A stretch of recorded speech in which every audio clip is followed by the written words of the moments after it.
Welcome to plot cap Hindi. 1942 में इस movie के स्टार्ट में फिलिप्स अपने दोस्तों के साथ नाजी समंदर में अपने बूट पर दिखाई देता है। उसी वक्त नाजी के सोल्जर अपनी बूट से वहां आकर उनसे पूछते हैं, तुम समंदर में क्या कर रहे हो और अपने पासपोर्ट भी दिखाओ। गस उनके ऑफिसर को बताता है, हम समंदर में सैर तफरीह करने के लिए आए हैं। उसी वक्त गस का दोस्त एंड्रेस सोल्जर को अपने पासपोर्ट दिखाता है। पासपोर्ट दिखाने के बाद वो ऑफिसर अपने सोल्जर को बूट की तलाशी लेने का हुक्म देता है तो गस और उसका दोस्त एंड्रेस जोर जोर से हंसने लगते हैं। फिर वो ऑफिसर गुस्से में आकर अपने सोल्जर को उनकी बूट पर पेट्रोल फेंक कर आग लगाने का हुक्म देता है। उसी वक्त गस का दूसरा दोस्त फ्रीडी बूट के रूम से वहां आकर उन सोल्जर पर फायरिंग करके उन्हें मारने लगता है। फिर वो तीनों दोस्त मिलकर उन सोल्जर को मार देते हैं। इधर सोल्जर की शिप से गस की बूट पर हमला करते हैं, लेकिन गस का तीसरा दोस्त जियोफ्रे उनकी शिप पर टाइमिंग बम लगाकर वापस आ जाता है तो फौरन बम से उनकी शिप तबाह हो जाती है। फिर 25 डेज पहले फ्लैशबैक में प्रेसिडेंट चर्चिल और ब्रिगेडियर इकट्ठे बैठकर न्यूज देख रहे होते हैं कि किस तरह नाजी अपने जंगी शिप से बहुत से शहरों पर कब्जा कर रहा है। प्रेसिडेंट कहता है, नाजी हम पर हमला करेगा। इससे पहले मैंने हीरोन और जियोफ्रे को फेमेंडो नाजी के वेपन की सीक्रेट इंफॉर्मेशन लेने के लिए भेजा है। अब हमें गवर्नमेंट को बताए बगैर एक सीक्रेट मिशन करके नाजी के वेपन से भरी शिप को खत्म करना होगा ताकि वो हम पर हमला ना कर सकें। इधर फर्नांडो सिटी के आर्मी जियोफ्रे को पकड़कर जेल में डाल दिया, लेकिन हीरोन वहां से बचकर वापस आ गया।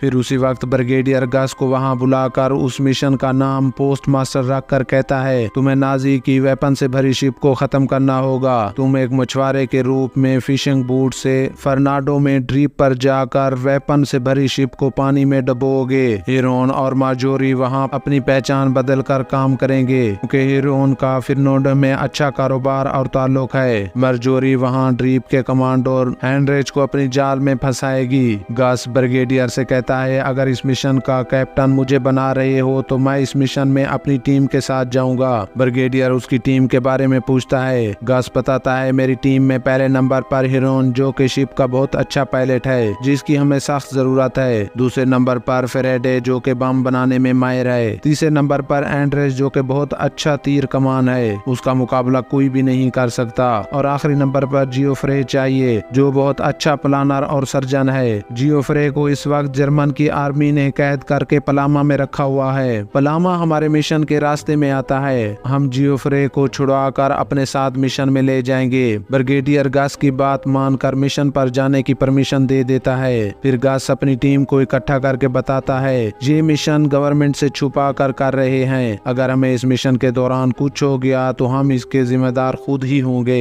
पहले हम पलामा से जियोफ्रे को छुड़वाकर बाद में मिशन को कंप्लीट करने के लिए आगे जाएंगे। फिर बताता है, हमारे दो और साथी हीरोन और मार्जोरी ट्रेन से वहां पहुंचकर कंफर्म करेंगे कि इस शिप में वेपन मौजूद हैं या नहीं। दूसरी तरफ ट्रेन के सफर के दौरान हीरोन मार्जोरी को इंफॉर्मेशन के लिए इटालियन आर्मी का बैग उठाने का कहता है तो मार्जोरी इस आर्मी ऑफिसर को बातों में भटकाकर उस बैग को उठाते हुए हीरोन के साथ एक रूम में जाकर बैग को अनलॉक करती है। उसी वक्त हीरोन वो इंफॉर्मेशन निकाल कर ब्रिगेडियर को बताता है। ब्रिगेडियर वो इंफॉर्मेशन हासिल करके पीएम के पास ले जाता है। उधर हीरोन उस बैग को पहले की तरह गिरने के बहाने से उनके पास रख कर दोबारा से मार्जोरी के साथ अपनी जगह पर बैठकर खाना खाने लगते हैं। ब्रिगेडियर पीएम से मिलकर उसे बताता है, हमें इंफॉर्मेशन मिल गई है कि जंगी शिप में बहुत सारे वेपन मौजूद है, इसलिए मैंने अपने एजेंट को सीक्रेट मिशन के तहत शिप को डुबोने के लिए भेजा है। अगर हमारा पर्दाफाश हो गया तो आपको पीएम की पोस्ट से उतार दिया जाएगा। दूसरी तरफ गस अपनी टीम के साथ प्लान के मुताबिक पलामा पहुंचकर दूरबीनी से आर्मी के कैंप में देख रहा होता है तो पीछे से दो सोल्जर आकर हमला करने वाले होते हैं। तो उसी वक्त एंड्रेस वहां आकर उन सोल्जर को तीर से मारकर अपने दोस्तों को बचा लेता है। फिर तीरों से कैंप में खड़े ऑब्जर्वेशन पॉइंट पर सोल्जर को मारने के बाद फ्रीडी कटर से कैंप की तार काट कर सब कैंप में घुसकर सोल्जर को फायरिंग करके मारने लगते हैं। फिर फ्रीडी एक सोल्जर को मारकर उसकी मशीन गन से पूरे कैंप में तबाही मचा देता है। इधर एंड्रेस जेल में सोल्जर को मारकर जियोफ्रे के पास आता है तो पीछे से सभी दोस्त वहां आकर जियोफ्रे को छुड़वाते हैं। आखिर में कैंप से बाहर आकर कैंप को बम से ब्लास्ट करके खत्म कर देते हैं। दूसरी तरफ हीरोन और मार्जोरी फर्नांडो की बंदरगाह पर पहुँच पहुंचकर शिप पर वेपन्स को लोड होते हुए देखकर हीरोन मार्जोरी को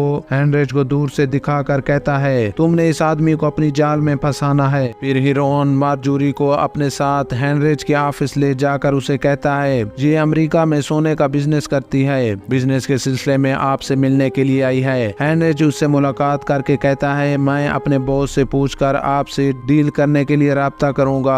उसी वक्त वहां से बाहर जाते ही हीरोन मार्जोरी से कहता है, मैं अपने क्लब में पार्टी रखकर सब आर्मी ऑफिसर को बुलाऊंगा जिनके साथ सोल्जर भी मौजूद होंगे, तो बंदरगाह कुछ हद तक खाली हो जाएगी। इस मौका का फायदा उठाकर हमारे दोस्त भी वहां पहुंच जाएंगे, लेकिन हेनरिच को तुम पार्टी में ले आओगी क्योंकि हेनरिच को किसी भी पार्टी में जाना पसंद नहीं। इधर जियोफ्री अपने दोस्त को कहता है, हम 15 दिन के अंदर फर्नेडो पहुंच जाएंगे। दूसरी तरफ हीरोन मार्जोरी को अपने क्लब में ले जाता है तो वहां कैप्टन क्लब के मैनेजर फीमी से लड़ रहा होता है। हीरोन फीमी को वहां से जाने का कहकर कैप्टन के साथ ड्रिंक करता है। जब हीरोन को पता चलता है कि 3 दिन बाद शिप यहां से जर्मन की तरफ रवाना हो जाएगी, उसी वक्त वो ब्रिगेडियर और गास को मैसेज भेज देता है। ये मैसेज सुनकर जियोफ्रे अपने दोस्तों को शॉर्टकट रास्ता ले जाने का फैसला करता है, मगर शॉर्टकट रास्ता जान गंवाने से कम नहीं होता। फिर भी वो रिस्क लेकर इस रास्ते को चुनते हैं। जब गास अपने दोस्तों के साथ फर्नांडो से थोड़े ही फासले पर था तो एक जर्मन सोल्जर की शिप वहां आकर गास से पूछते हैं, तुम समंदर में क्या कर रहे हो, ये गैर कानूनी है। गास कहता है, हम सब मछुआरे हैं। इधर जंगी जहाज से फर्नांडो के सोल्जर जर्मन की शिप पर हमला करते हैं। उसी वक्त गास अपने दोस्तों को इन शिप से दूर ले जाता है। उधर हीरोन मार्जोरी को हेल्प के लिए समुद्री लुटेरे कैम्बी के पास ले जाता है। फिर मार्जोरी और हीरोन कैम्बी के साथ मिलकर ड्रिंक करते हैं। कैम्बी कहता है, मैं तुम्हारी हेल्प जरूर करूंगा। फिर मार्जोरी से पूछते हैं, क्या तुम गन चला सकती हो? उसी वक्त वो गन से बोतल और फ्रूट पर निशाना लगाती है, जिससे एक निशाना भी मिस नहीं होता।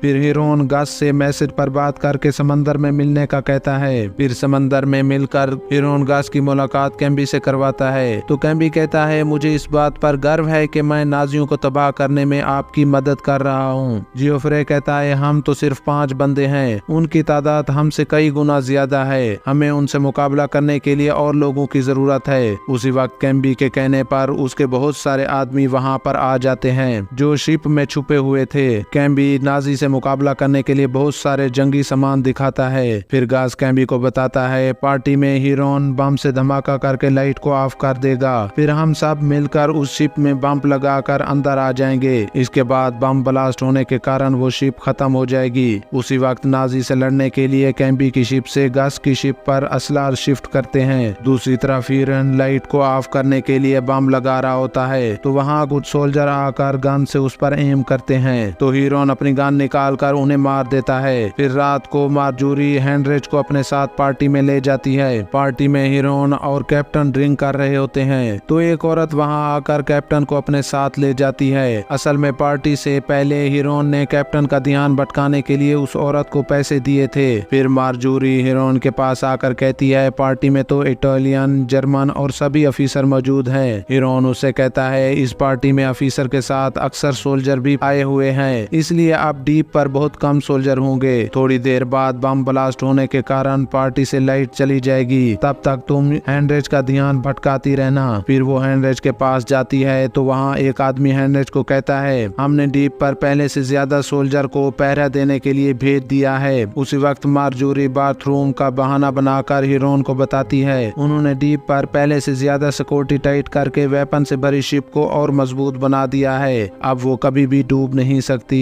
हमें इस मिशन को स्किप करना होगा, इसलिए हमें गास और सभी दोस्तों को रोकना होगा। फिर हीरोन पार्टी छोड़कर उनको रोकने के लिए जाता है कि उसी वक्त बंदरगाह में बम के ब्लास्ट होने के कारण लाइट चली जाती है। दूसरी तरफ गास अपने दोस्तों के साथ बंदरगाह के करीब पहुंच जाता है। हीरोन ब्रिगेडियर को वॉइस मैसेज से मिशन को रोकने का कहता है। ब्रिगेडियर उससे वॉइस पर बात करने वाला होता है तो मेजर फाउंड वहां आकर कहता है, तुम ये मिशन रोक दो वरना मैं तुम सबको जेल में डाल दूंगा। तुमने गवर्नमेंट की परमिशन के बगैर इस मिशन पर एजेंट भेज दिए। असल में ब्रिगेडियर का एक सोल्जर गद्दार था जिसने इस मिशन के बारे में मेजर को बता दिया। फिर मेजर गास को वॉइस मैसेज पर कहता है, इस मिशन को रोक कर वापस आ जाओ, अगर तुमने मेरी बात ना मानी तो मैं तुम्हें और तुम्हारे दोस्तों को जेल में कैद कर दूंगा। उसी वक्त गास मेजर का वॉइस मैसेज काट देता है। मेजर ब्रिगेडियर ब्रिगेडियर को कहता है मैं तुम्हें नहीं छोड़ूंगा। फिर ब्रिगेडियर पीएम को कॉल करके बताता है हमारा पर्दाफाश हो गया, अब वो आपको पीएम की पोस्ट से उतार देंगे। पीएम कहता है कुछ भी हो जाए तुम गस से कहना इस मिशन को कंप्लीट करके वापस आए। दूसरी तरफ गस और उसके दोस्त बहुत परेशान होते हैं। उसी वक्त जियोफ्रे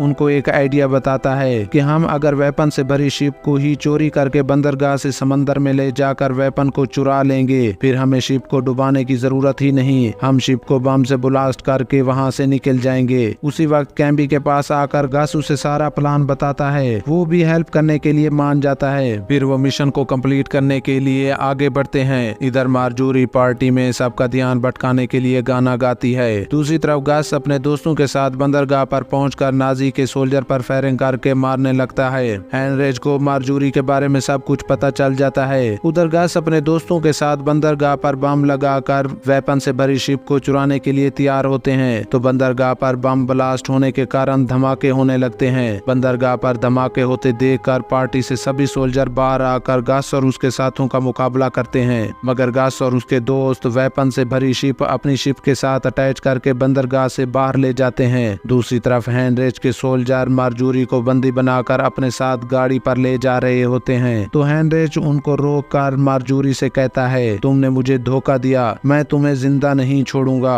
उसी वक्त मार्जोरी अपनी गन निकाल कर हेनरिच को शूट करती है। हेरोन भी वहां आकर सोल्जर को मार देता है। फिर वो दोनों वहां से भागकर गस के पास पहुंचकर वेपन से भरी शिप को कैम्बी के अड्डे पे ले जाते हैं। फिर गस कमांडर को कॉल करके बताता है हमने शिप को चुरा लिया है, आप हमसे मिलने के लिए समंदर में आ जाएं। उधर ब्रिगेडियर पीएम को कॉल करके कहता है गस और उसके दोस्तों ने वेपन से भरी शिप को चुरा लिया है। कमांडर समंदर में गस से मिलकर कहता है तुमने मेजर के मना करने के बावजूद भी ये मिशन जारी रखा, इसलिए हमें तुम्हें और तुम्हारे दोस्तों को गिरफ्तार करना होगा। दूसरी तरफ पीएम की सेक्रेटरी उसको पढ़ने के लिए अखबार देती है, जिस पर यह खबर छपी होती है कि गस और उसके दोस्तों को गिरफ्तार करके इंग्लैंड की जेल में ले गए हैं। पीएम वहां पहुंचकर उन्हें जेल से रिहा करके अपने साथ काम करने के लिए ऑफर देता है। इस तरह गस और उसके दोस्त बहादुरी से अपने देश को तबाह होने से बचा लेते हैं और यहीं पर इस मूवी का एंड होता है। इस तरह की नई मूवी देखने के लिए हमारे चैनल को सब्सक्राइब करें।